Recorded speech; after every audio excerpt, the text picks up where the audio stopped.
Transcription number 9.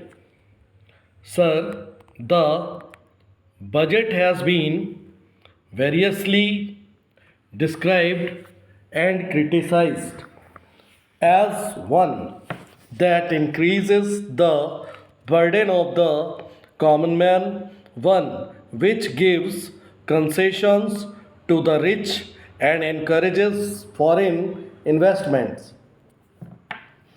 I agree, sir, that it is all this and much more, but it certainly is not a highway man's budget. To my mind, sir, the budget is sincere, conscious, and at the same time, it is a bold effort on the part of the finance minister who is charged with the heavy responsibility of finding resources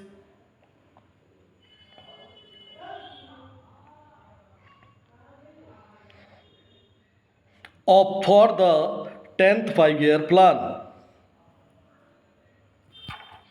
To my mind, sir, is not at all ambitious in view of our needs. It may be looked upon as a rather heavy demand, but looking to our needs, it is not very ambitious, sir. The fact that even the consideration of the coming general elections could not deflect the finance minister from the course which seemed to him necessary and proper should earn him the appreciation of every right thinking man. The common man's interest, as I said, is nearer to our hearts than perhaps some other can claim, or at least it is equally nearer to us, and yet there come times in a nation's history when it becomes necessary for the people to postpone the fruits of their labor and to enterprise to secure the future. Here also, sir, opinions may differ. According to the Communist Party, such a time came during the last Great War when they were exhorting people, the common people, to contribute their full might to the war effort.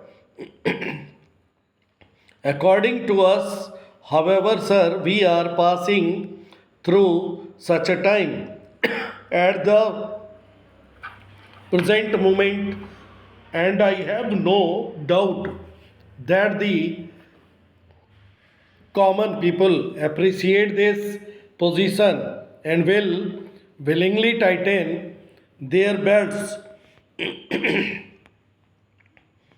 contribute their full might, and will surely return the Congress to power, having full confidence in the future and looking to a future where their posterity will be assured of a far better social and economic order. Who, sir, does not sympathize with the difficulties of the common man? As a matter of fact, most of us come from that class, and I am sure the finance minister would have liked to do away with some of the levies. None would have been happier if he could have done without these new levies, but there are, sir, certain very imperative limitations. We are passing through a critical period.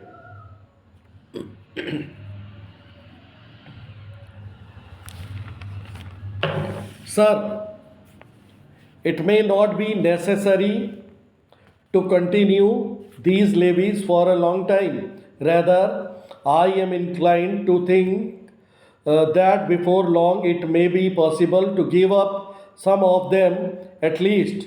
I have very valid reasons to think so. Our public undertakings are coming to their own, and some of our important irrigation and power projects have just been completed. Some others are nearing completion, and in due course, I think in the very near future, they must yield returns. This will go a long way to lighten the burden of the common man.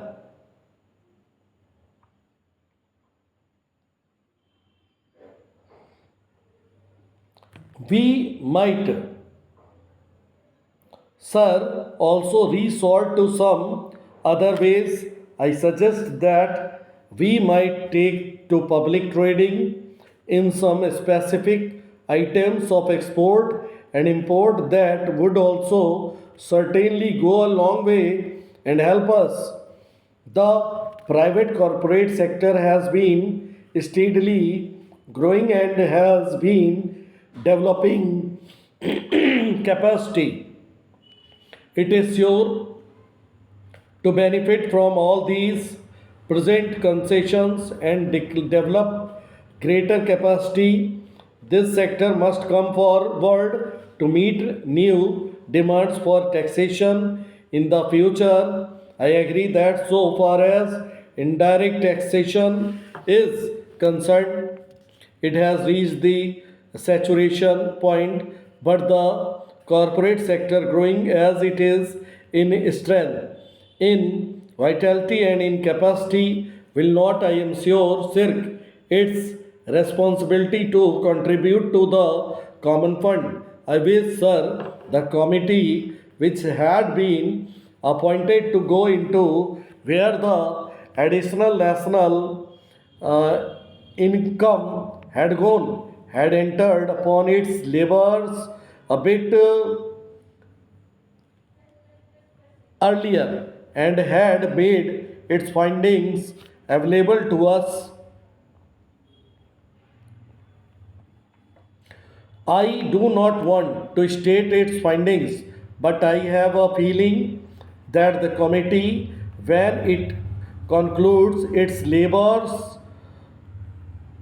this additional national income has gone into the pocket of a comparatively small number of men, a small number of individuals, and it is they who must in future contribute their share to the country's taxation needs because the profits they have earned are not all due to their own efforts and enterprise only.